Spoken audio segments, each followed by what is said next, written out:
Good morning to all of you. आज हम discuss करने वाले हैं संविधान के भाग को। जो पार्ट्स हमारे कॉन्स्टिट्यूशन के दिए गए हैं उनके बारे में जानने वाले हैं। कौन सा पार्ट किस बारे में प्रावधान करता है। हमारे भारत में सुपरमेसी है कॉन्स्टिट्यूशन की। जितने भी पद, जितनी भी संस्थाएं हम देखते हैं, उन सभी के बारे में प्रावधान किए गए हैं हमारे संविधान में। और हमारे संविधान को हमने अंगीकृत किया है, अधिनियमित किया है और आत्मार्पित किया है। हमने अडॉप्ट किया है, इनेक्ट किया है and to give ourselves this constitution. तो हमारे भारत के नागरिक होने के नाते भी और हमारे एग्जाम पॉइंट ऑफ व्यू से भी हमें पता होना चाहिए कौन से भाग में क्या प्रावधान किए गए हैं। जिनमें भी हम जानते हैं भाग 3, भाग 4, ये तो है ही बहुत इंपॉर्टेंट, लेकिन 2 से 3 और भाग आप इसमें जोड़ दीजिए। भाग 18 आपको कभी नहीं भूलना चाहिए, भाग 20 आपको कभी नहीं भूलना चाहिए। तो कुछ 5 से 6 भाग हैं जो आपको कभी नहीं भूलने चाहिए।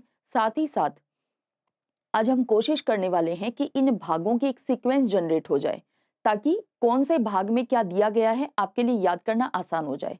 क्योंकि प्रत्येक अनुच्छेद जो हम डिस्कस करते हैं, जो आर्टिकल हम पढ़ते हैं, वो किसी ना किसी भाग के तहत है। हम जानते हैं हमारे संविधान में हम पढ़ते हैं प्रस्तावना, हमारी प्रियम्बल।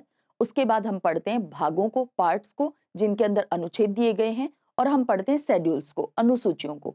आज हम पार्ट्स की बात कर रहे हैं। ये जो 22 भाग हैं, जो आप बहुत बार सुनते होंगे कि 25 भाग हो चुके हैं, तो कैसे भाग बढ़े हैं, इन भागों में क्या प्रावधान है, कहां से कहां तक आर्टिकल आते हैं, और सबसे पहले जनरेट करते हैं एक सीक्वेंस कि इनको याद कैसे करें कि कौन से भाग में क्या आता है। सबसे पहले बात करते हैं भाग 1 की। भाग 1 बात करता है संघ और उसका राज्य क्षेत्र, यूनियन एंड इट्स टेरिटरी। जैसे सबसे पहले अगर आपको आपके घर का कोई एड्रेस पूछता है, तो आप बताते हैं कौन सी डायरेक्शन में टर्न लेना है, कौन सी डायरेक्शन में जाना है, गेट कौन सी डायरेक्शन में खुलता है, कुछ दिशाओं की बात होती है। ठीक उसी तरह से जब बात कर रहे हैं संघ और उसके राज्य क्षेत्र की, और यहीं से भाग 1 में वो आर्टिकल 1 ही है जिसमें भारत और इंडिया दोनों शब्द दिए गए हैं। India that is Bharat, Bharat अर्थात इंडिया राज्यों का संघ होगा। अब यहाँ पे जब हम टेरिटरी की बात कर रहे हैं भारत की, ऑब्वियस सी बात है दिशाओं से आप याद रख सकते हैं कि यहाँ पे मेजर डायरेक्शन 4 होती है। ठीक उसी तरह से इसमें भाग 1 में कितने आर्टिकल आएंगे, तो 4 आर्टिकल। जैसे north east, east west, north south, आप जैसे भी याद करें 4 मुख्य दिशाएं होती हैं। ठीक वैसे ही भाग 1 में इसकी टेरिटरी की बात हो रही है, तो इसमें 4 अनुच्छेद आते हैं। ये एक सीक्वेंस जनरेट करने का एक स्टार्ट हमने लिया है। अब जब भाग 1 में हमने बात की है इसके राज्य क्षेत्र की, संघ और राज्य क्षेत्र, तो भाग 2 में इस पूरे एरिया में, टेरिटरी में रहने वाले लोगों की बात कर लेते हैं। तो भाग 2 में दी गई है नागरिकता, सिटीजनशिप। अब उन नागरिकों को कुछ अधिकार भी चाहिए, तो बिल्कुल भाग 3 में दिए गए हैं मूल अधिकार, फंडामेंटल राइट। इसके बाद में भाग 4, जो कि हम डिटेल में डिस्कस भी कर चुके हैं, डीपीएसपी को एक सीक्वेंस भी जनरेट कर चुके हैं, कैसे आप आर्टिकल 36 से 51 तक को याद कर सकते हैं। अब भाग 4 में क्या दिया गया है, राज्य के नीति निर्देशक तत्व, directive principle of state policy. राज्य के क्या क्या कर्तव्य हैं, इस बात को बताया गया है भाग 4 में। सबसे पहले हमने बात की टेरिटरी की, उसके बाद हमने बात की उसमें रहने वाले लोगों की, यानी नागरिकता की। उसके बाद उन नागरिकों के अधिकारों की, तो मूल अधिकार भाग 3 में। उसके बाद राज्य के कर्तव्यों की। अब जब राज्य के कर्तव्य हैं, तो नागरिकों के भी कर्तव्य होने चाहिए। क्या केवल अधिकार ही थोड़ी मिलने चाहिए, कर्तव्य भी होने चाहिए। तो भाग 4 क में जोड़े गए हैं हमारे मूल कर्तव्य, हमारी फंडामेंटल ड्यूटीज। अब यहीं से आपको एक बात समझ आनी चाहिए। हमने कहा भाग 4 क या पार्ट 4A, जो भी आप याद रखना चाहें। तो जब हम बात करते हैं कि संविधान में, कॉन्स्टिट्यूशन में 22 भाग हैं, हम कहते हैं हमारे कॉन्स्टिट्यूशन में 22 भाग, तो फिर ये 25 कैसे बन जाते हैं। अब यहाँ पे भाग 1, 2, 3, 4, और हमने बात की पार्ट 4A या 4 क, जो भी आप कहना चाहें, ये एक भाग बढ़ गया। आपको कभी भी कॉन्स्टिट्यूशन में ऐसे नहीं लिखा हुआ मिलेगा कहीं पे भी कि भाग 23 में क्या प्रावधान है, ऐसा आपको कहीं नहीं मिलेगा। या भाग 24 में क्या प्रावधान है, या पार्ट 25 में क्या प्रावधान है, क्योंकि है ही नहीं। लेकिन बढ़ कैसे गए, पार्ट 4A जुड़ गया।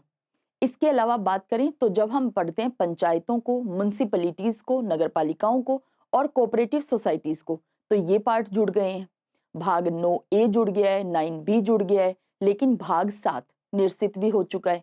उसमें क्या दिया गया था जिसको हमें हटाना पड़ा? तो भाग ख के राज्य, जबकि आज हम जानते हैं हमारे यहाँ राज्य हैं और यूटीज हैं।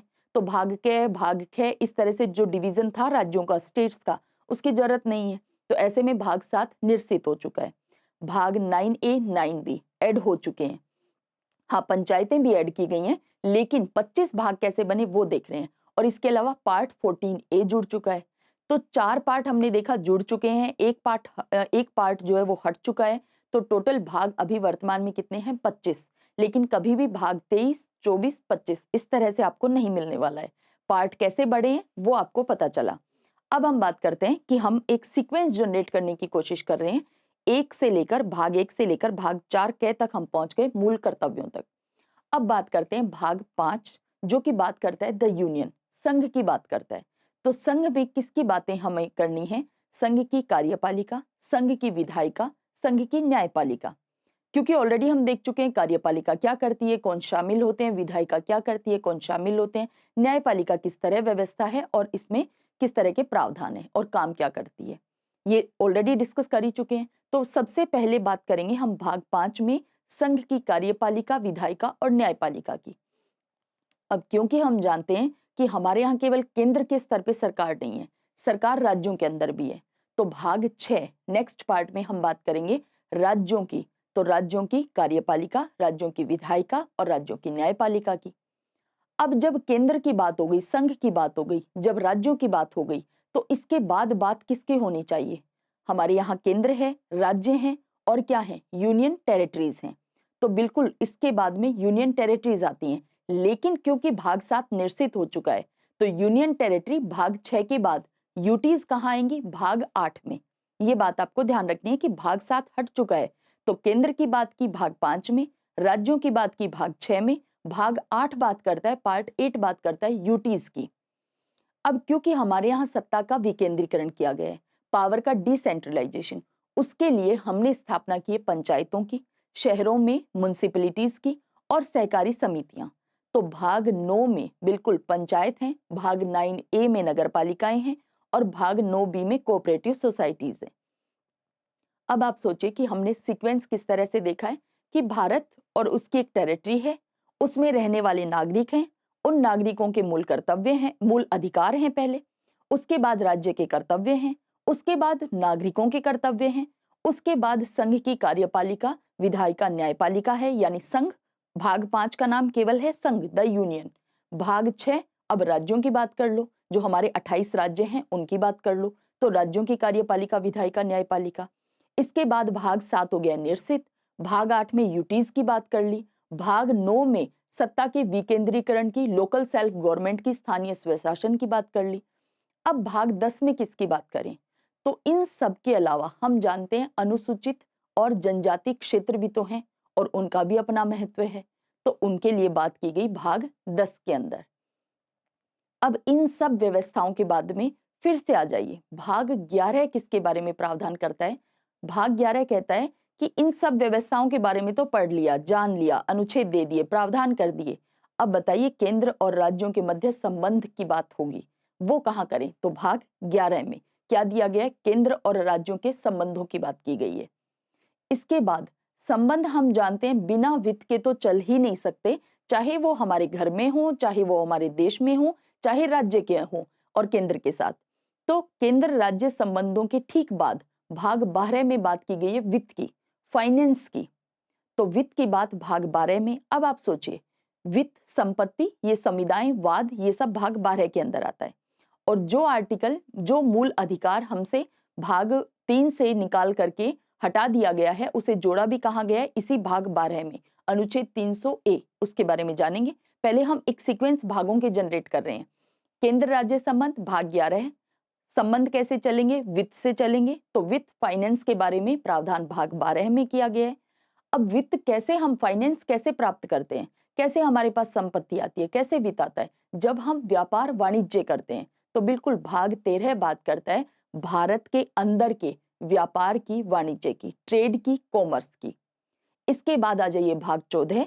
हमने कहा कि 4-5 भाग तो ऐसे हैं जो आपको कभी नहीं भूलने, उसमें भाग 3 भी है, भाग 4 भी है, इसके अलावा भाग 14 जिस एग्जाम की आप तैयारी कर रहे हैं लोक सेवक बनने के लिए, वो कहाँ पे लिखा गया है? संघ की और राज्यों की लोक सेवाएं जो हैं, पब्लिक सर्विसेज, वो कहाँ दी गई हैं? भाग 14 पार्ट 14 में दी गई हैं। इसके अलावा पार्ट 14A बात करता है ट्रिब्यूनल्स की। भाग 15 फिर से वो पार्ट है जो आपको कभी नहीं भूलना, इलेक्शंस। कहाँ से स्टार्ट होता है? तो वही आर्टिकल बहुत बार डायरेक्ट पूछा गया है, आर्टिकल 324, जिसमें दिया गया है भारत का निर्वाचन आयोग, हमारा इलेक्शन कमीशन। तो भाग 15 बात करता है, 324 से स्टार्ट होता है। भाग 15 में इलेक्शंस, निर्वाचन से संबंधित प्रावधान किए गए हैं। अब आते हैं भाग 16 पे। भाग 16 कहता है कि सारे काम हो गए, लेकिन हम जानते हैं हमारे कुछ ऐसे वर्ग भी हैं, जब चुनावों की बात हो रही है भाग 15 में, क्या है? इलेक्शंस। तो जब निर्वाचन की बात हो रही है तो हमारे कुछ वर्ग हैं ऐसे, उनको क्या चाहिए? उनको कुछ विशेष प्रावधान चाहिए। तो कुछ वर्गों से संबंधित प्रावधान किए गए हैं। अब वर्ग कौन से हो सकते हैं? तो तुरंत आप कॉमन सेंस लगा सकते हैं कि भाग 16 में कौन से वर्गों की बात की गई है। तो भाग 16 कहता है कि जो SC ST हैं, इनकी जो सीट रिजर्व लोकसभा में की गई हैं, उनके प्रावधान किए गए हैं भाग 16 में। इसके अलावा जो विधानसभाओं में सीट आरक्षित हैं SC ST की, उनके प्रावधान है। इसके अलावा जो एंग्लो इंडियंस के प्रावधान जो अब कंटिन्यू नहीं है, वो प्रावधान किए गए थे कि किस तरह से 2 सीटें प्रतिनिधित्व ना हो पाने की स्थिति में राष्ट्रपति 2 सीटें लोकसभा में और राज्यपाल को ऐसी ही जो है शक्ति दी गई थी विधानसभा के कंटेक्स्ट में। तो ये सब प्रावधान कहाँ किए गए? विशेष प्रावधान ये कुछ वर्गों के लिए ये किए गए भाग 16 में। अब भाग 17 कहता है कि इन सब की भाषा क्या होगी, यानी राजभाषा की बात की गई है भाग 17 में, कि संघ की क्या भाषा होगी, हमारी प्रादेशिक भाषाएं क्या होंगी, हमारी न्यायपालिका, उच्च न्यायालय, सर्वोच्च न्यायालय, इनकी भाषा क्या होगी। हिंदी को जो बार बार कहते हैं कि राज्य जो है वो हिंदी के प्रसार के लिए संघ कदम उठाएगा, वो बात भी इसी भाग में की गई है राजभाषा वाले में, आर्टिकल 351। इसके बाद भाग 18, ये फिर से वो भाग है, भाग 3, भाग 4, भाग 14 तो वैसे ही ध्यान रह जाएगा आपको, भाग 15 याद रखना है, निर्वाचन, इलेक्शंस।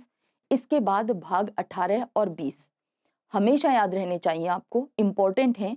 भाग 18 आपात उपबंध, इमरजेंसी प्रोविजंस करता है और आर्टिकल कहां से कहां तक है? 352 से 360 तक है। 352 में राष्ट्रपति किस तरह से जो है वो आपात की उद्घोषणा कर सकते हैं, इसका प्रावधान है। 356 में संवैधानिक तंत्र विफल हो जाने के बाद किस तरह से राज्यों में या किसी एक भाग में राष्ट्रपति शासन लगता है। और 360 जिसकी नौबत कभी आई नहीं और कभी आएगी भी नहीं, उसमें है वित्तीय आपातकाल। तो 52, 56, 60 जैसे आप टेबल याद करते हैं वैसे ही हम इन इमरजेंसी को याद करते हैं। 52, 56, 60 एक पर्टिकुलर गैप के बाद है तीनों ही। अब बात कर लेते हैं कि भाग 18 आपात उपबंध करता है और भाग 20 आपको कभी नहीं भूलना है, 15, 18, 20, क्योंकि भाग 3 और 4 तो आपके सामने इतनी बार आते हैं कि आप वैसे भी नहीं भूल पाते कि मूल अधिकार कहाँ है, भाग 3 में, डीपीएसपी कहाँ है, भाग 4 में। 15, 18, 20 कभी नहीं भूलना। इसके बाद सीक्वेंस ऑटोमेटिक भी जनरेट हो जाएगा, एक रफ आइडिया आपको ऑटोमेटिक लगने लग जाएगा कहां से कहां तक आर्टिकल कौन से भाग में आते हैं, जब आपको 15, 18, 20 ध्यान है। अच्छा, 20 में क्या प्रावधान है जो इतना इंपॉर्टेंट है? ये जो पूरा कॉन्स्टिट्यूशन हम पढ़ रहे हैं, अगर इसमें किसी तरह का कोई परिवर्तन, कोई अमेंडमेंट, कोई संशोधन करना हो तो इसका प्रावधान कहाँ किया गया है? वो है भाग 20 में। एकमात्र अनुच्छेद लिखा गया है 368, लेकिन एकमात्र होने का ये मतलब नहीं है केवल एक ही लाइन है वहां पे, वो अच्छा खासा बड़ा आर्टिकल है। तो भाग 20 संविधान संशोधन, आर्टिकल 368। अब हमने क्योंकि भाग 17 में राजभाषाएं देखी, भाग 18 में आपात उपबंध देखे, इसके बाद बात करते हैं भाग 19 की। 20 तो हम याद रखेंगे ही, 19 में क्या लिखा गया है? तो 19 बात करता है, अच्छा देखिए, भाग 18 352 से 60 है, भाग 20 368 है, तो ऑटोमेटिक भाग 19 में कहां से कहां तक अनुच्छेद आएंगे ये याद करने की नीड ही नहीं है आपको, ऑटोमेटिक वो आर्टिकल बच गए हैं भाग 19 के। भाग 19 बात करता है मिसलेनियस की। जैसे आप बहुत बार किसी चैप्टर के क्वेश्चन लगाने के बाद कहते हैं मिसलेनियस और लगा लेते हैं, तो मिसलेनियस में क्या रखा गया है? तो मिसलेनियस में रखा गया है कि जैसे हमारे राष्ट्रपति, हमारे राज्यपाल और पहले एक शब्द और भी हुआ करता था राज प्रमुख का पद, जो बाद में हटा दिया गया, इनके लिए कुछ प्रावधान किए गए हैं। हमारी लोकसभा के लिए यानी हमारी संसद से रिलेटेड, हमारे विधान मंडलों से रिलेटेड कुछ प्रावधान किए गए हैं। उनके प्रकाशन से, संरक्षण से संबंधित कुछ प्रावधान किए गए हैं। इसके अलावा जो प्रीवी पर्स हम पढ़ते थे ना कि प्रीवी पर्स जो है वो समाप्त कर दिए गए 26 में 26th अमेंडमेंट के द्वारा 1971 में, लेकिन जो दिए गए थे वो प्रावधान भी यही मिसलेनियस में ही डाले गए थे। तो मिसलेनियस अलग अलग प्रावधान किए गए हैं। कहाँ पे है? भाग 19 में। इसको हिंदी में प्रकीर्ण कहते हैं। आप मिसलेनियस ध्यान रखेंगे, आपको ज्यादा इजी रहेगी। भाग 20 संविधान का संशोधन, अनुच्छेद 368, ये पावर हमारी संसद के पास है। भाग 20 हो गया। 21 में क्या कहा गया है? 21 में कहा गया है कुछ अस्थायी, अच्छा 21 तो वैसे भी आपको ध्यान रहता है, जब भी 370 का नाम आता है आपको तुरंत स्ट्राइक हो जाता है जम्मू कश्मीर। तो बिल्कुल भाग जो 21 है उसके अंदर 369 से आर्टिकल स्टार्ट हो रहा है, क्योंकि भाग 20 368 पे खत्म हुआ है, एक ही आर्टिकल है भाग 20 में। तो ऑब्वियस सी बात है भाग 21 कहां से स्टार्ट हो रहा है? वो स्टार्ट हो रहा है 269 से, सॉरी 369 से, है ना। 368 की बात की, 369 से। अब भाग 21 में कहा है कुछ अस्थायी, कुछ संक्रमणकालीन ट्रांजिशनल, कुछ हमारे विशेष उपबंध स्पेशल प्रोविजंस करो। किसके बारे में? राज्यों के बारे में। तो इसमें जम्मू कश्मीर के लिए अस्थायी उपबंध था। इसके अलावा जो महाराष्ट्र, गुजरात, इनके लिए कुछ विशेष उपबंध किए गए हैं। सिक्किम राज्य के लिए किए गए हैं, अरुणाचल प्रदेश, असम, नागालैंड, मणिपुर, मिजोरम, इसके अलावा आंध्र प्रदेश, तेलंगाना, कर्नाटक, इनके लिए कुछ विशेष उपबंध यहाँ पे लिखे गए हैं, प्रावधान किए गए हैं। ये हो गया भाग 21। कहां से कहां तक है? क्योंकि भाग 20 368 अनुच्छेद अभी हमने याद किया कि इसको तो कभी नहीं भूलना है आपको, सबसे इंपॉर्टेंट आर्टिकल है भाई, कि ये जो पूरा संविधान तैयार हुआ है समय के साथ बिल्कुल जरूरी है। ये बना तभी रहेगा हमारा कॉन्स्टिट्यूशन जब इसमें समय समय पे परिवर्तन होते रहेंगे। जैसी समय की मांग है उस तरह से संशोधन होता रहेगा, क्योंकि जो स्थायी है, जो फिक्स हो चुका है, जो रिजिड है, वो चल नहीं सकता एक समय के बाद। हमारा कॉन्स्टिट्यूशन कंटिन्यू चल रहा है, हमारे लिए सर्वोच्च है। क्यों? क्योंकि इसमें समय समय पे संशोधन होते रहने की पूरी गुंजाइश है। कहाँ दिया गया है? भाग 20 अनुच्छेद 368, कभी नहीं भूलना। 369 से भाग 21 स्टार्ट हो रहा था, 392 पे जाके खत्म होता है भाग 21। क्या दिया गया है? कुछ अस्थायी, संक्रमणकालीन और कुछ विशेष उपबंध किए गए हैं राज्यों से रिलेटेड। अब बात कर लेते हैं भाग 22, जो अंतिम भाग है, उसमें क्या लिखा गया है। तो उसमें सबसे पहले आर्टिकल 393, 94, 95 तीन ही अनुच्छेद है। 393 में लिखा गया शॉर्ट टाइटल, संक्षिप्त। हम किसको संक्षिप्त कर रहे हैं? तो उसमें बताया गया कि हमारे भारत के संविधान का संक्षिप्त नाम क्या होगा। तो लिखा गया भारत का संविधान, द कॉन्स्टिट्यूशन ऑफ इंडिया। ये हमारा शॉर्ट टाइटल है, शॉर्ट बिल्कुल संक्षिप्त नाम है भारत के संविधान का। फिर बात आती है 394 में क्या लिखा गया। तो 394 इंपॉर्टेंट है। क्यों? क्योंकि हम देखते हैं ना कुछ आर्टिकल बार बार हम बात करते हैं जो तुरंत प्रवर्त हो गए थे, तुरंत फोर्स में आ गए थे। वो कौन से आर्टिकल हैं उनको देख भी लेते हैं। आई होप कुछ आपके सीक्वेंस माइंड में जनरेट हुआ होगा। आर्टिकल 394 कहता है कि ये आर्टिकल खुद, यानी 394 खुद, इसके अलावा आर्टिकल 5, 6, 7, 8, 9 ये किससे रिलेटेड है? नागरिकता से। आर्टिकल 60 जिसमें हमारे राष्ट्रपति की ओथ एफर्मेशन, शपथ दी गई है, शपथ या प्रतिज्ञान जो भी वो लेना चाहें। आर्टिकल 60 के बाद में आर्टिकल 324 जिसमें भाग 15 में 324 से ही अनुच्छेद स्टार्ट होते हैं। भाग 15 किसके बारे में? इलेक्शंस, निर्वाचन के बारे में। और यहाँ पे क्या है? इलेक्शन कमीशन, हमारा निर्वाचन आयोग। तो 324। इसके अलावा आर्टिकल 366, 367 जिसमें कुछ परिभाषाएं दी गई हैं। आर्टिकल 379, आर्टिकल 380, आर्टिकल 388, इसके अलावा आर्टिकल 391, 392, 393 और ये खुद भी आर्टिकल 394। ये सभी जो अनुच्छेद हैं वो सभी के सभी तुरंत प्रवर्त होंगे, तुरंत प्रभाव में आएंगे, तुरंत फोर्स में आएंगे। और बाकी को जो हमारा संविधान है, बाकी के जो प्रावधान, आर्टिकल, भाग हैं, वो सभी 26 जनवरी 1950 से प्रवर्त होंगे। ये कौन सा दिन था? क्योंकि हमारा कॉन्स्टिट्यूशन 26 नवंबर 1949 को बनकर तैयार हो गया था, जिसे बाद में हमने विधि दिवस के रूप में मनाना जो है वो स्टार्ट किया। तो 26 नवंबर 1949 के दिन तुरंत ये जो इतने आर्टिकल हैं ये तुरंत प्रवर्त हो गए थे, और बाकी सभी जो हैं वो 26 जनवरी 1950 से लागू हुए थे। अब हम आ जाते हैं भागों पे। एक सीक्वेंस हमने जनरेट किया, कौन से भाग में किस बारे में प्रावधान किया गया ये हमने देखा। अब हम देखते हैं कहां से कहां तक आर्टिकल आते हैं, क्योंकि कुछ भाग सीधे याद रहने से, कुछ आर्टिकल कहां से कहां तक भागों में है वो तो आपको सीधे याद रह ही जाएगा। और वैसे भी आर्टिकल 1 से 51 के या 51A जो भी आप कहें, वो तो आपको वैसे भी सीधे ध्यान रहना ही चाहिए। भाग 1 को हमने याद किया टेरिटरी से, कि भाई दिशाओं से, कि 4 मुख्य दिशाएं हैं हमारी, पूर्व, पश्चिम, उत्तर, दक्षिण, उससे याद रखिए कि भाग 4 में 4 ही अनुच्छेद हैं और पहला ही अनुच्छेद जो बात करता है भारत और इंडिया दोनों यहाँ पे लिखे गए हैं। अब बात करते हैं भाग 2 की, जिसमें इस टेरिटरी के अंदर रहने वाले नागरिकों की बात है। नागरिकता कहाँ से कहाँ तक आर्टिकल है? 5 से 11। कभी याद नहीं करना कहाँ से कहाँ तक आर्टिकल है, क्यों? भाग 1 के याद हैं, 1 से 4 हैं।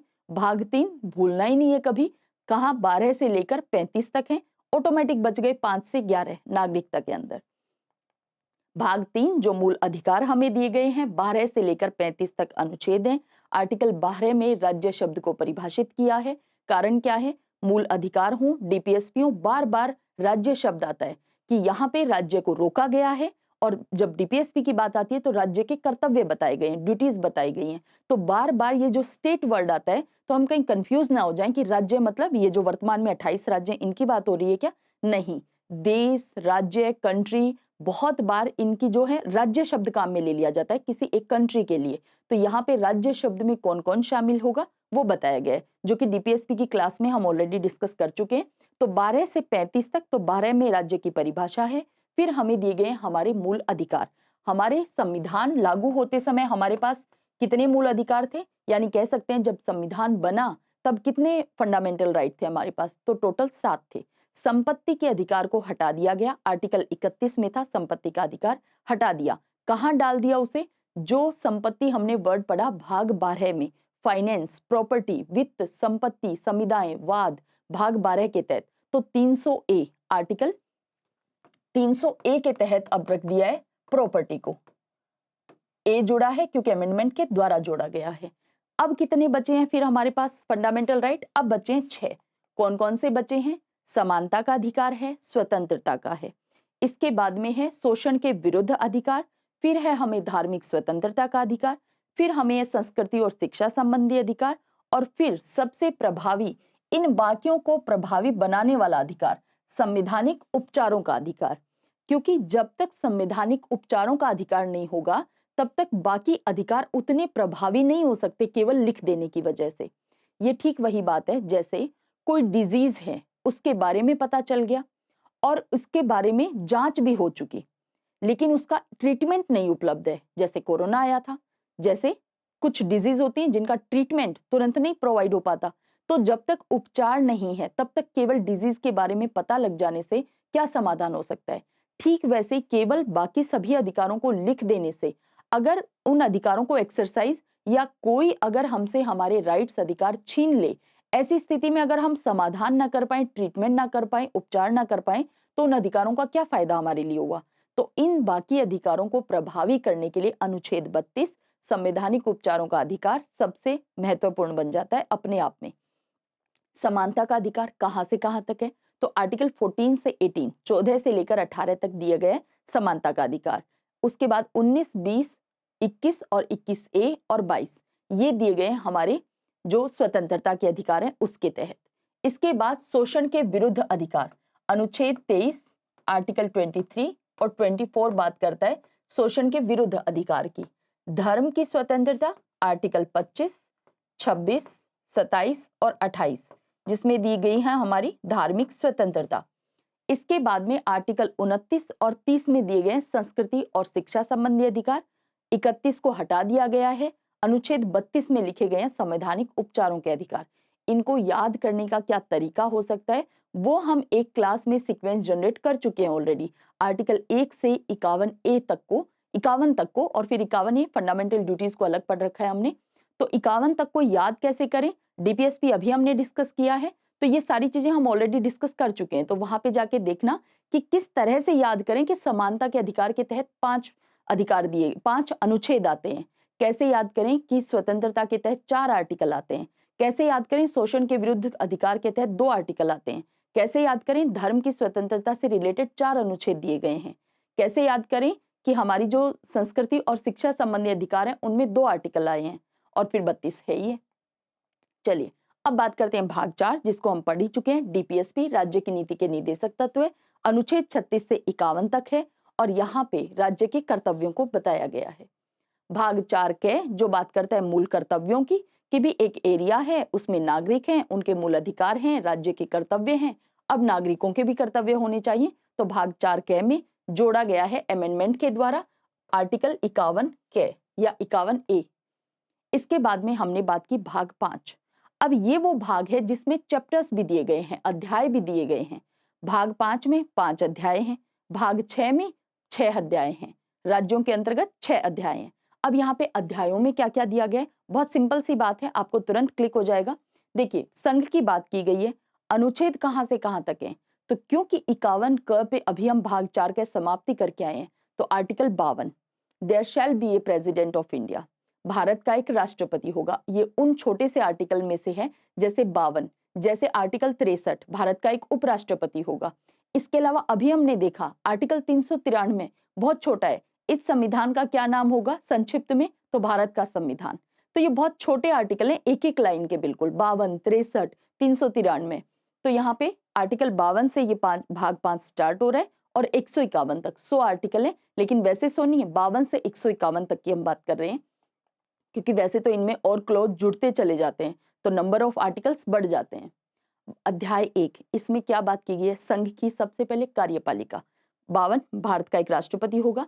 आर्टिकल 53 तुरंत कहता है हमारी कार्यपालिका का, एग्जीक्यूटिव का जो हेड है, कार्यपालिका का प्रमुख हमारा राष्ट्रपति होगा। आर्टिकल 53 काफी बार बात कर चुके हैं।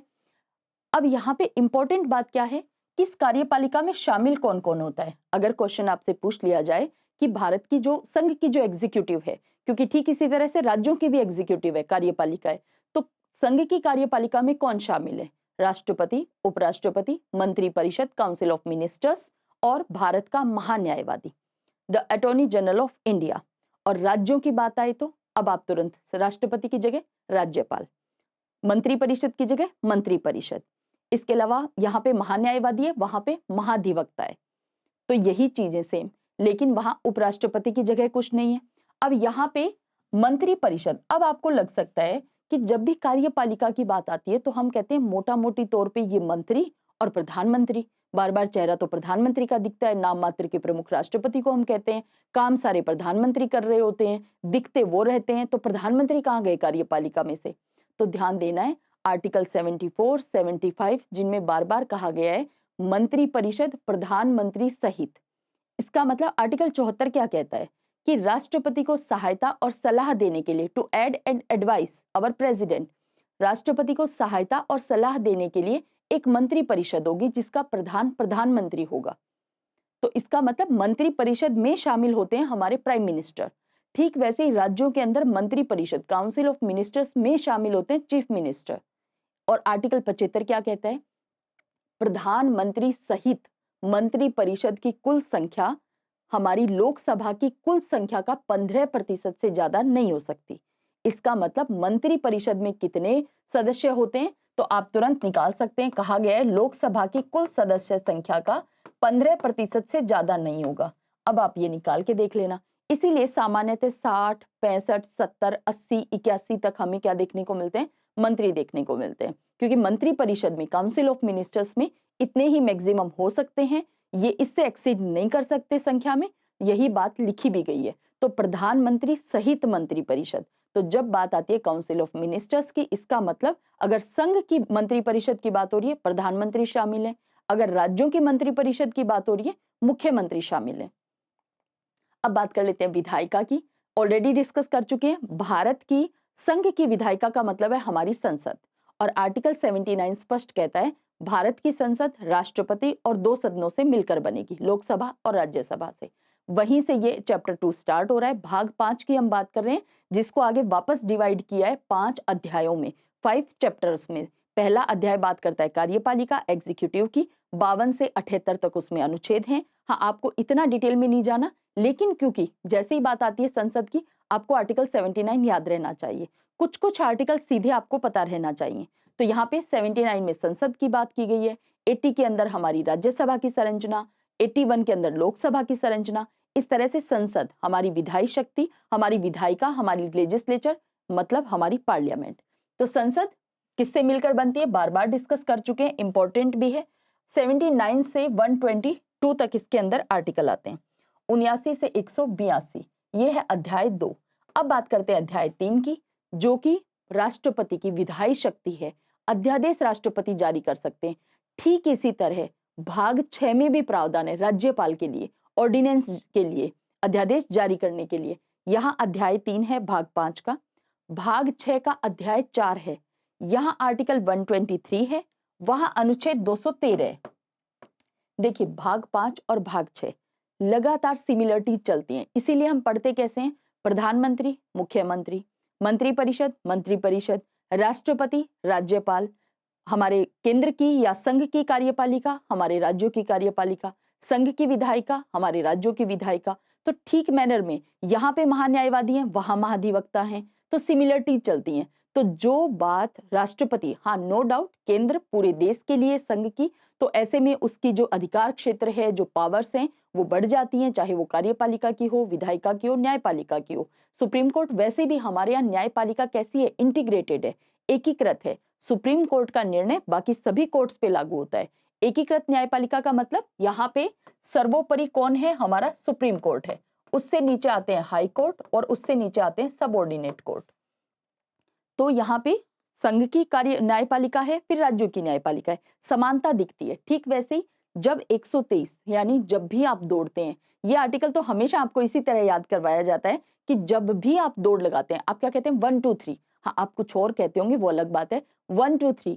अब इसके बाद में ठीक उसी तरह से दौड़ लगाकर जो कानून बनाने का अधिकार है वो राष्ट्रपति के पास है, उनकी विधायी शक्ति है कि वो ऑर्डिनेंस जारी कर सकते हैं।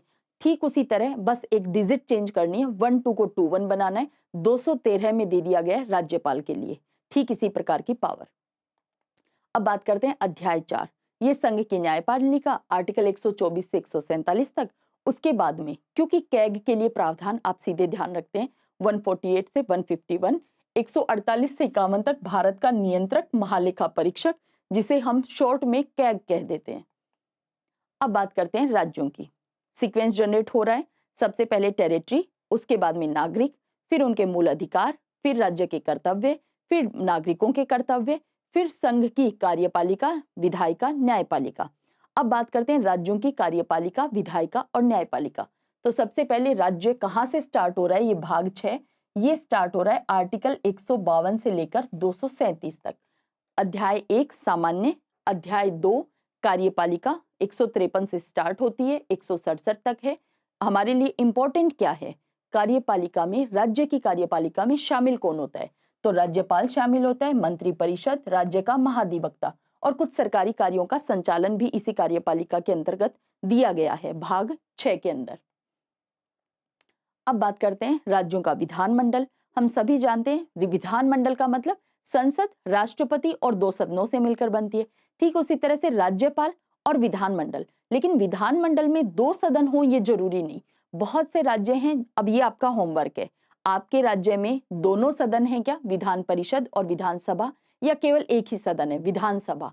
हाँ, सभी 28 राज्यों में विधानसभा होनी जरूरी है, लेकिन विधान परिषद हो ये जरूरी नहीं है। राज्य चाहे तो संसद को कहकर के बनवा ले, इच्छा पे निर्भर करता है, ना चाहे ना बनवाए। विधानसभा और राज्यपाल, तो आपको देखना है कि आपके यहाँ पे जो विधायिका है वो राज्यपाल और विधानसभा से मिलकर बन रही है, या फिर आपके यहाँ राज्य में विधान परिषद भी है। ये आप सबका अपना होमवर्क है। तो राज्य का विधानमंडल यहाँ पे 168 से लेकर के 212 तक आर्टिकल हैं। 213 में ठीक वही राज्यपाल की विधायी शक्ति, एक ही अनुच्छेद इसमें दिया गया है इस वाले चैप्टर में। राज्यपाल की विधायी शक्ति 213, राष्ट्रपति की विधायी शक्ति 123। इसके बाद में राज्यों के उच्च न्यायालय, हाई कोर्ट, जिनका प्रावधान 214 से लेकर 231 तक है। उसके बाद में आते हैं हमारे सबऑर्डिनेट्स कोर्ट, जिनमें डिस्ट्रिक्ट कोर्ट आते हैं, जिनमें तहसील के स्तर पे जो अदालतें वो आती हैं। तो यहाँ पे 233 से 237 तक इनमें प्रावधान है। अब बात करते हैं भाग 7, जिसका निरसन कर दिया गया है, ओमिटेड।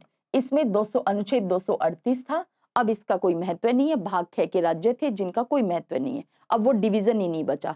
अब भाग 8 किसकी बात करने वाले हैं, संघ की हो गई, राज्यों की हो गई, यूनियन टेरिटरीज। तो भाग 8 बात करता है हमारे जो संघ राज्य क्षेत्र हैं उनकी, 239 से 241 तक आर्टिकल है। भाग 9, क्योंकि इसके लिए संविधान में संशोधन करना पड़ा था। डीपीएसपी के तहत वो कौन सा अनुच्छेद है जहां पे दिया गया है पंचायतों के गठन के बारे में, ये है आर्टिकल 40। इसी के थ्रू फिर 73rd अमेंडमेंट के थ्रू पंचायत और 74th अमेंडमेंट के थ्रू हमारी म्युनिसिपैलिटीज, इनको जोड़ा गया संविधान में संशोधन करके। तो भाग 9 के तहत पंचायतों को रखा गया है, भाग 9A के तहत नगरपालिका म्युनिसिपैलिटीज को। पता नहीं कितनी बार आप कंफ्यूज हो जाते हैं जब आपके सामने ऑप्शन आते हैं, आपको लगता है पंचायतों को भी अमेंडमेंट से जोड़ा है तो भाग 9A में जोड़ा होगा, अमेंडमेंट से है नहीं, भाग 9 में पंचायतों के प्रावधान है। हाँ, इनमें भी संशोधन के बाद ही जोड़े गए प्रावधान है। इसमें आर्टिकल आता है 243 से लेकर 243 ओ या न। क्यों, कैसे ये बढ़ते गए, 243, फिर A B C D E F, इस तरह करते करते ओ तक। अच्छा, फिर नगर पालिकाएं जो हैं वो इसके जस्ट आगे से स्टार्ट हो रही हैं। जहां पे जेड आ जाए मामला रुक जाएगा, तो जेड के बाद में वापस स्टार्ट हो जाते हैं Z A, Z B, Z C. यही हमें देखने को मिलता है नगर पालिका और फिर सहकारी सोसाइटियों में। तो अनुच्छेद है, भाग है 9 पंचायतें, आर्टिकल है 243 से लेकर 243 ओ तक या फिर न, जो भी आप हिंदी इंग्लिश में याद रखना चाहें। इसमें क्या है, पंचायतों का गठन, पंचायतों की अवधि, सदस्यों की अर्हताएं, क्या पावर्स हैं पंचायतों के, क्या उत्तरदायित्व हैं। ठीक इसी तरह से म्युनिसिपैलिटीज का गठन, उनकी संरचना, उनकी अवधि, उनके चुनाव, सदस्यों की अर्हताएं, क्या पावर्स हैं, क्या उत्तरदायित्व हैं, ये सब चीजें। तो आर्टिकल 243 से 243 ओ, अब पी से स्टार्ट हो जाती है, आर्टिकल 243 पी से नगरपालिका म्युनिसिपैलिटी स्टार्ट हो जाती है। अब पी से करते करते हम जेड तक पहुंच गए। अनुच्छेद एक ही चल रहा है, कौन सा, 243, लेकिन अब इसके अंदर कैसे डिवीजन कर दिया, आप समझ पा रहे हैं। इसीलिए 395 के बाद आप कभी भी आर्टिकल भी ये नहीं देखेंगे कि कहीं लिखा है अनुच्छेद 396 क्या कहता है, कभी नहीं देखेंगे। 395 लास्ट आर्टिकल है, लेकिन आप कैसे पाते हैं कि क्यों बढ़ गए हैं अनुच्छेद, क्योंकि इस तरह से प्रावधान जुड़े हैं। अब जेड पे जाकर मामला खत्म हो गया, प्रावधान तो और भी हैं, तो Z A, Z B, Z C, ऐसे करते करते जेड जी तक आ जाइए। ये म्युनिसिपैलिटीज के बारे में आर्टिकल्स हैं। फिर भाग 9B जिसमें दिए गए हैं आर्टिकल 243 जेड एच से लेकर जेड टी तक, जिसमें आती हैं सहकारी सोसाइटियां। सबके बारे में बात हो गई। तो अब भाग 10 अनुसूचित और जनजाति क्षेत्र के बारे में, आर्टिकल 244 और 244A अमेंडमेंट के द्वारा जोड़ा गया है 244A, जो कि अनुसूचित और जनजाति क्षेत्र के बारे में बात करता है, शेड्यूल्ड एंड ट्राइबल एरियाज के बारे में। भाग 11 किसके बारे में प्रावधान है, सबके बारे में हो गया, संघ आ गया, राज्य आ गया, यूटीज आ गई, पंचायतें आ गई, नगर पालिका आ गई, सहकारी समितियां आ गई, अनुसूचित और जनजाति क्षेत्र आ गया। अब बात करिए इन सबके संबंधों की। तो सबसे पहले उठाइए संघ और राज्यों के संबंध, relations between the union and the states. अब ये प्रावधान कहां से हैं, आर्टिकल 245 से लेकर 263 तक हैं कि इनके संबंध कैसे हैं केंद्र और राज्यों के। अब यहाँ पे फिर से अध्याय हैं, चैप्टर्स कहाँ पे थे, भाग 5 में थे, भाग 6 में चैप्टर्स थे, अब भाग 11 में भी चैप्टर हैं, भाग 12 में भी चैप्टर हैं, पार्ट 14 में भी चैप्टर हैं जो आपसे संबंधित भाग है उसमें भी चैप्टर्स हैं, और भाग 17 जो राजभाषाएं हैं वहां पे भी चैप्टर्स हैं। केवल यही वो भाग हैं जिनके अंदर अध्याय दिए गए हैं, बाकी किसी भाग में चैप्टर्स नहीं है, अध्याय नहीं है। कौन से हैं वो, भाग 5 में 5 अध्याय हमने देखे, भाग 6 में 6 अध्याय हमने देखे, इसके अलावा भाग 11 के अंदर अभी हम अध्याय देखने वाले हैं, फिर भाग 12 में अध्याय हैं, फिर भाग 14 में, भाग 11 में 2 अध्याय हैं, भाग 12 में 4 अध्याय हैं, भाग 14 के अंदर फिर से 2 अध्याय हैं, और भाग 17 जो राजभाषाएं हैं उसमें फिर से 4 चैप्टर्स हैं। तो इस तरह से चैप्टर्स दिए गए हैं, और केवल 3 और 3 6 ये भाग हैं जिनके अंदर अध्याय दिए गए हैं, बाकी किसी में अध्याय नहीं है। तो भाग 11 में अध्याय क्या क्या है कि केंद्र राज्यों के संबंध तो बताने हैं। सबसे पहले तो बताइए विधायी संबंध इनके, आर्टिकल 245 से 55 तक विधायी शक्तियों का वितरण। इसीलिए हम देखते हैं ना कि राज्य कहाँ विधान बना सकते हैं और केंद्र कहाँ विधान बना सकते हैं, तो आर्टिकल भी पढ़ते हैं और अनुसूचियां भी पढ़ते हैं। क्यों, क्योंकि शेड्यूल में बताया गया ना कौन सी राज्य सूची है, कौन सी यूनियन लिस्ट है और कौन सी कॉन्करेंट लिस्ट है, समवर्ती सूची है। तो बाकायदा हमारे यहाँ शक्तियों का बंटवारा कर दिया कि राज्य तुम्हारे पास ये विषय हैं, तुम इन पे विधायी शक्ति यानी विधायिका लेजिस्लेचर का यूज करो, विधान बनाओ, विधि बनाओ, नियम कानून बनाओ। ठीक इसी तरह से केंद्र के लिए कहा संघ सूची, यूनियन लिस्ट, इन विषयों पे बनाओ, और समवर्ती दोनों को, और अवशेष शक्तियां किसके पास हैं, फिर हमारी संसद के पास हैं, यानी केंद्र के पास हैं बची हुई। अब बात करते हैं पहले तो विधायी संबंधों की, फिर आई प्रशासनिक संबंध, आर्टिकल 256 से 263। इसी में 262 जो है वो बात करता है आर्टिकल 262 जल संबंधी विवादों की। आर्टिकल 263 बात करता है राज्यों के बीच समन्वय की। भाग 11 केंद्र राज्य संबंध, इनमें विधायी संबंध फिर प्रशासनिक संबंध। अब आ जाइए भाग 12 में। बिना वित्त के तो संबंध नहीं चल सकते और वित्त के लिए व्यापार चाहिए, तो कंटिन्यू है ये भाग। भाग 11 संबंध, भाग 12 वित्त और भाग 13 व्यापार वाणिज्य। तो भाग 12 वित्त, संपत्ति, समुदाय और वाद, ये उसी पे जाके समाप्त हो रहा है जो कि 44वें संविधान संशोधन के द्वारा 7वां, हमने देखा ना 7 मूल अधिकार थे, संपत्ति का मूल अधिकार हटाया और यहाँ पे डाल दिया अनुच्छेद 300A में संपत्ति का अधिकार। वित्त, संपत्ति, समुदाय और वाद, ये भाग 12 में है। इसमें 4 अध्याय हैं। सबसे पहले वित्त की बात है, आर्टिकल 264 से 291 तक, और इसमें संघ और राज्यों के बीच राजस्व का कैसे वितरण होगा इसकी बात है। और यहीं पे इंपॉर्टेंट आर्टिकल आपके लिए कौन सा है, 279A अमेंडमेंट के द्वारा जोड़ा गया है। इसमें बात की है जीएसटी काउंसिल की, गुड्स एंड सर्विसेज टैक्स के लिए जो काउंसिल है उसकी, और आप कभी नहीं भूलते हैं फाइनेंस कमीशन को। ये इसी भाग 12 के तहत अध्याय 1 वित्त में दिया गया है।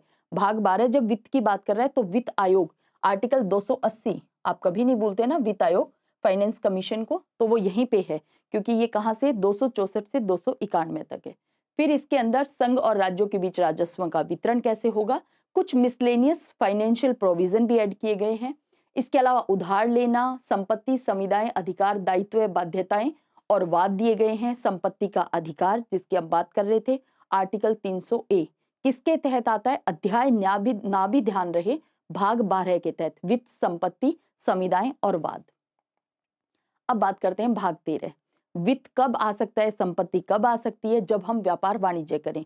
तो भारत के राज्य क्षेत्र के अंदर, यानी हमारी टेरिटरी, हमारे एरिया के अंदर एक राज्य से दूसरे राज्य के बीच में जो व्यापार चल रहा है, जो ट्रेड हो रहा है, उसकी बात कर रहे हैं। भारत के राज्य क्षेत्र के भीतर व्यापार वाणिज्य समागम, trade, commerce and intercourse with in the territory of India. Article 301 से 307 तक इसमें अनुच्छेद दिए गए हैं। भाग 14 जिसमें फिर से भाग आगे चैप्टर्स हैं, अध्याय हैं, 2 अध्याय दिए गए हैं जो आपसे रिलेटेड हैं। पहले अध्याय में सेवाएं हैं और दूसरे अध्याय के अंदर आयोग है।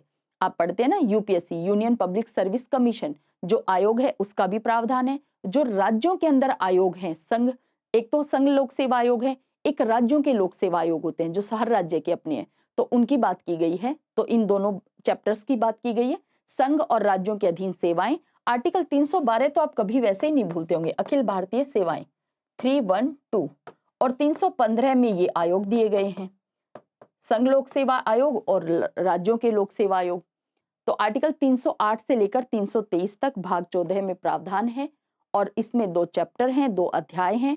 पहला है सेवाएं 308 से 313 तक, दूसरा है लोक सेवा आयोग जो पब्लिक सर्विस कमीशन है 315 से 323 तक।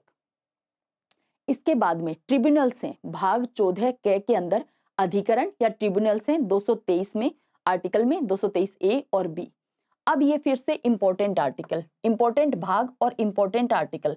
आर्टिकल इंपॉर्टेंट कौन सा है, 324, कितनी बार डायरेक्ट पूछा है। निर्वाचन की बात करता है भाग 15 है, 324 से लेकर 329 तक इसमें अनुच्छेद आते हैं।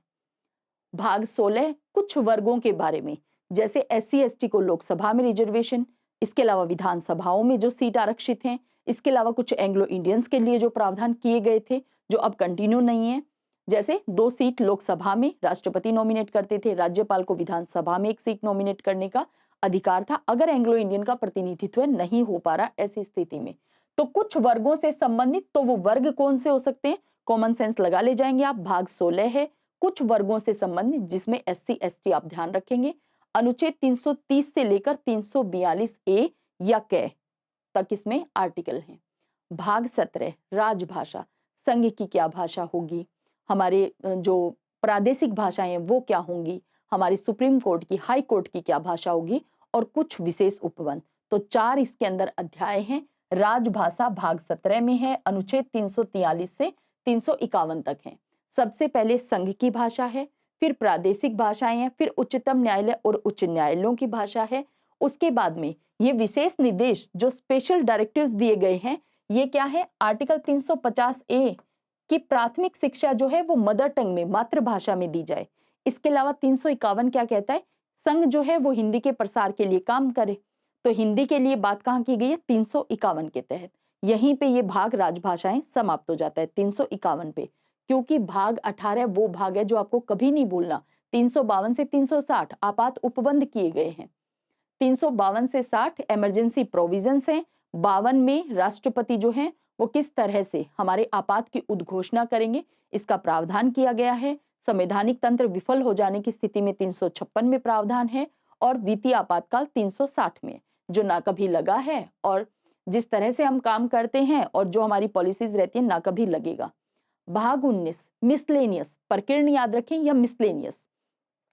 अब क्योंकि 360 तक आर्टिकल ध्यान है कि भाई भाग 18 आपात उपबंध 360 तक हैं, और 368 भाग 20 इंपॉर्टेंट है, तो 361 से लेकर 367 तक मिसलेनियस है। इस मिसलेनियस में क्या जोड़ा गया है? हमारे जो राष्ट्रपति हैं, और इससे पहले जो राज प्रमुख शब्द भी था, राष्ट्रपति, राज्यपाल, उनका कुछ संरक्षण, हमारी जो संसद है, जो विधानमंडल है, उनका प्रकाशन से संबंधित कुछ संरक्षण, इस तरह के प्रावधान जो हैं वो मिसलेनियस में कर दिए। और जो प्रीवी पर्स, जिसको समाप्त कर दिया, इंदिरा गांधी उस समय प्रधानमंत्री थी, प्रीवी पर्स को समाप्त कर दिया। 26वां संशोधन हमें करना पड़ा 1971 में। तो प्रीवी पर्स, जो निजी थैलियां, उसको अगर हिंदी में आप देखेंगे प्रीवी पर्स को, जो देसी रियासतों के शासकों को दी जाने वाले विशेषाधिकार थे, जो उनके प्रीवी पर्स थे, निजी थैलियां, उनका अंत कर दिया गया। वो सब इस मिसलेनियस में डाले गए थे। इसके बाद संविधान का संशोधन, फिर से मोस्ट इंपोर्टेंट पार्ट, भाग 15 निर्वाचन, आर्टिकल 324 से 329 तक हमेशा ध्यान रखना है। इसके बाद में भाग 18 आपात उपबंध 352 से 360 हमेशा याद रखना है। फिर भाग 20 संविधान का संशोधन, अमेंडमेंट इन आवर कॉन्स्टिट्यूशन, हमेशा ध्यान रखना है, आर्टिकल 368। तो इससे क्या है, बाकी भागों के अनुच्छेद ऑटोमेटिक आपको बीच बीच में ध्यान रह जाएंगे कि कहां से कहां तक संभव है। तो संविधान का संशोधन, अमेंडमेंट ऑफ द कॉन्स्टिट्यूशन, अनुच्छेद 368। भाग 21 बात करता है अस्थायी, तो जम्मू कश्मीर के बारे में। अब 369 से ये स्टार्ट हो रहा है, क्योंकि 368 पे खत्म हुआ है भाग 20, तो 369 से स्टार्ट होगा। और क्योंकि भाग 22 में 3 ही आर्टिकल हैं, 393, 94, 95, तो ये कहाँ पे खत्म होगा? 392 के ऊपर। तो 369 से 92 दोनों ही बातें नहीं याद रखनी है कि कहाँ से स्टार्ट है, कहाँ खत्म है, ऑटोमेटिक ध्यान रह जाएगा, ऑटोमेटिक सीक्वेंस जनरेट हो जाएगा।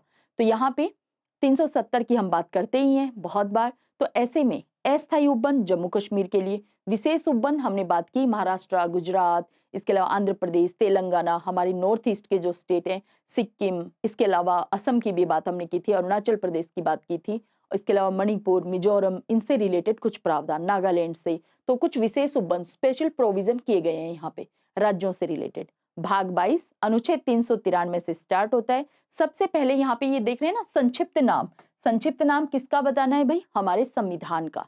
क्या है? The constitution of India, Bharat का संविधान, यही आर्टिकल 393 है। 394 एक बार फिर से रिकॉल कर लेते हैं।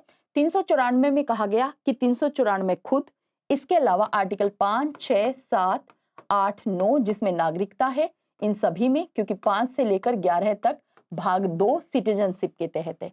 इसके अलावा आर्टिकल 60, इसके अलावा आर्टिकल 324, 366, 367, इसके अलावा 379, 380 और 388, इसके अलावा 391, 392 और 393, और चाहें तो लिख लेना 394 अपने आप में भी।